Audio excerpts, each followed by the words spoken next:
Mas a palavra, o evangelho que eles ouviram, não lhes aproveitou. Não lhes aproveitou. O evangelho, que é todo verdade, pode não nos dar nenhum proveito. E a grande maioria dos cristãos que eu conheço dizem que creem no evangelho, mas não recebem nenhum proveito de assim supostamente crerem. E por que não recebem nenhum proveito? É porque, de fato, não creem. Eles apenas estão aí, andando na mesma jornada histórica, se dizem cristãos, vão a congregações, recebem batismos, como Paulo diz em Coríntios, que aqueles lá do deserto, fazendo alusão ao mesmo grupo, também foram batizados. Foram batizados no mar, foram batizados porque enquanto eles atravessavam a pé enxuto, o Salmo diz que choveu abundantemente sobre os hebreus que foram batizados, atravessando o mar, foram batizados pela chuva, e eles comeram do pão espiritual, do maná, da ceia. Eles tiveram acesso àquilo que para os cristãos eram as simbolizações caracterizadoras do enxertamento do indivíduo pela fé no corpo de Cristo. Então, assim como foi com eles, é conosco.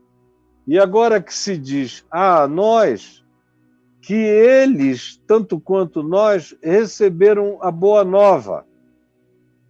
Mais a palavra, mais a boa nova, mais o evangelho que eles ouviram e que nós ouvimos, não foi proveitoso. Não foi para eles, não é para nós e não é para qualquer um que diga, eu ouço. Não, eu ouço. Pelo menos a devocional do Caio eu ouço todo dia. E tem milhares de pessoas que dizem isso. Pelo menos a devocional do Caio eu ouço todo dia. Mas eu pergunto, e daí, meu irmão?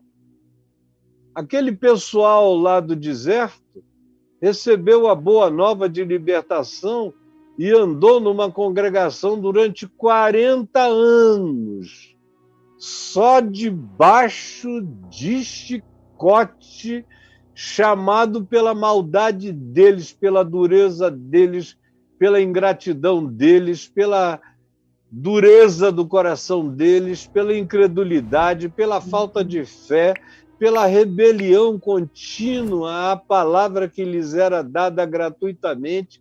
Então, aquele evangelho, aquela boa nova, aquela palavra de libertação, não lhes aproveitou, visto não ter sido acompanhada pela fé. E nem conosco também. Porque não adianta ouvir, tem que fazer a palavra ser acompanhada pela fé, como Jesus disse. Os meus discípulos são aqueles que ouvem a minha palavra e a praticam. Se fazer acompanhar pela fé, fazer o evangelho ouvido ser acompanhado pela fé, implica em prática. Porque a fé sem prática é morta, a fé sem obras é morta, a fé sem prática, o que significam as obras? As obras são sinônimo de práticas. A fé sem prática é morta, o evangelho sem prática é morto. Meu Deus, nós deveríamos estar cansados de saber disso. Nós, porém, que cremos, se cremos, só os que cremos, ninguém além dos que cremos, entram no descanso. Sem fé, não há descanso para nenhum de nós. E aí você tem o texto que salta para o verso 6 e diz assim, visto, portanto, por causa de tudo que foi dito, de que sem fé nada disso se realiza, sem fé nada se conclui. Sem fé, a luta continua, a angústia continua, o medo continua, o pânico continua, a culpa continua, a neurose, a paranoia. Sem fé, o diabo continua. Sem fé, todas essas coisas que vêm de dentro para fora de nós e que não foram em nós pacificadas, continuam, persistem. Não acabam nunca, você sabe disso, porque você é um desses que nasceu ouvindo tudo isso e, de fato, não tem nenhum evangelho, nenhuma boa nova, nenhuma pacificação dentro de você. Você vive de medo em medo, de culpa em culpa, de angústia em angústia, de ansiedade em ansiedade, que não para, de depressão em depressão, de pânico em pânico, de insegurança em insegurança. É a sua vida, embora você, do batizado, participe daquilo que caracteriza os atos de fé simples dos que creem no Evangelho, tudo isso, mas o Evangelho não tem nenhum proveito na sua vida.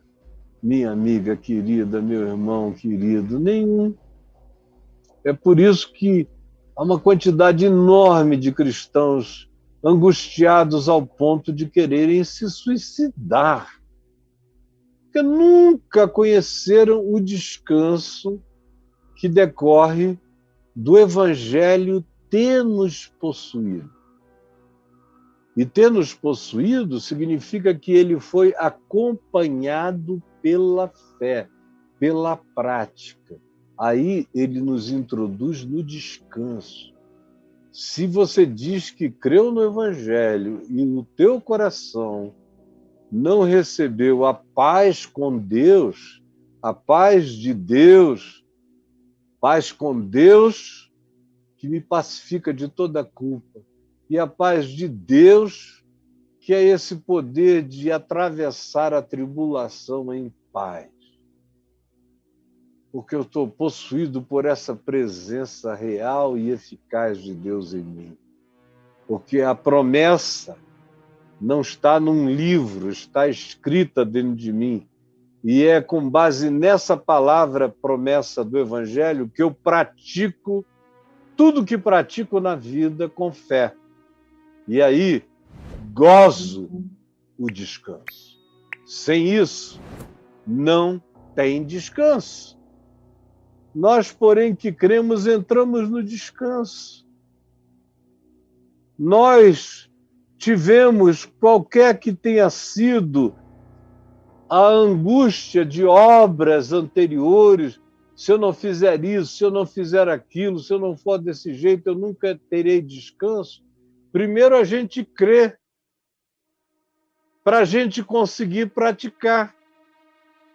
Se eu não creio, eu não pratico. Porém, se eu não pratico, eu nunca alimento o meu processo de fé.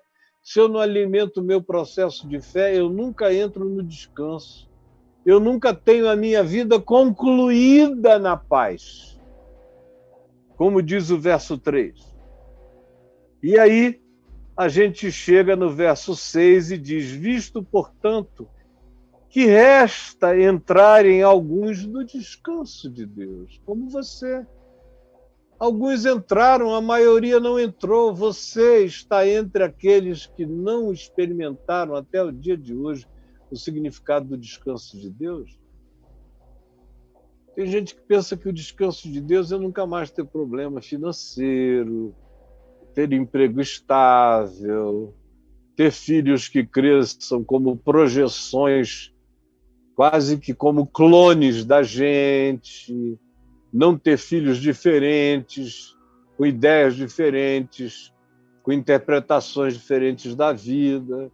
Tem gente que pensa que entrar no descanso de Deus é ter uma casa para passar o fim de semana, Porque, no fundo, é isso que vocês são ensinados pela religião, especialmente pela religião da teologia da prosperidade, da materialidade, a religião do consumo.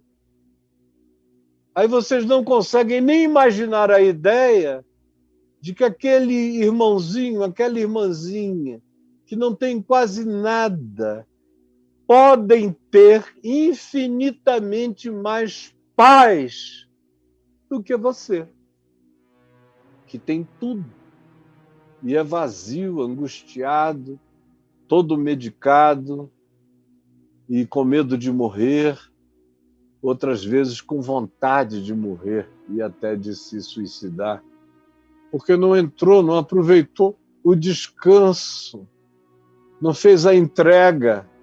Você tem até crenças cristãs, mas você não tem fé.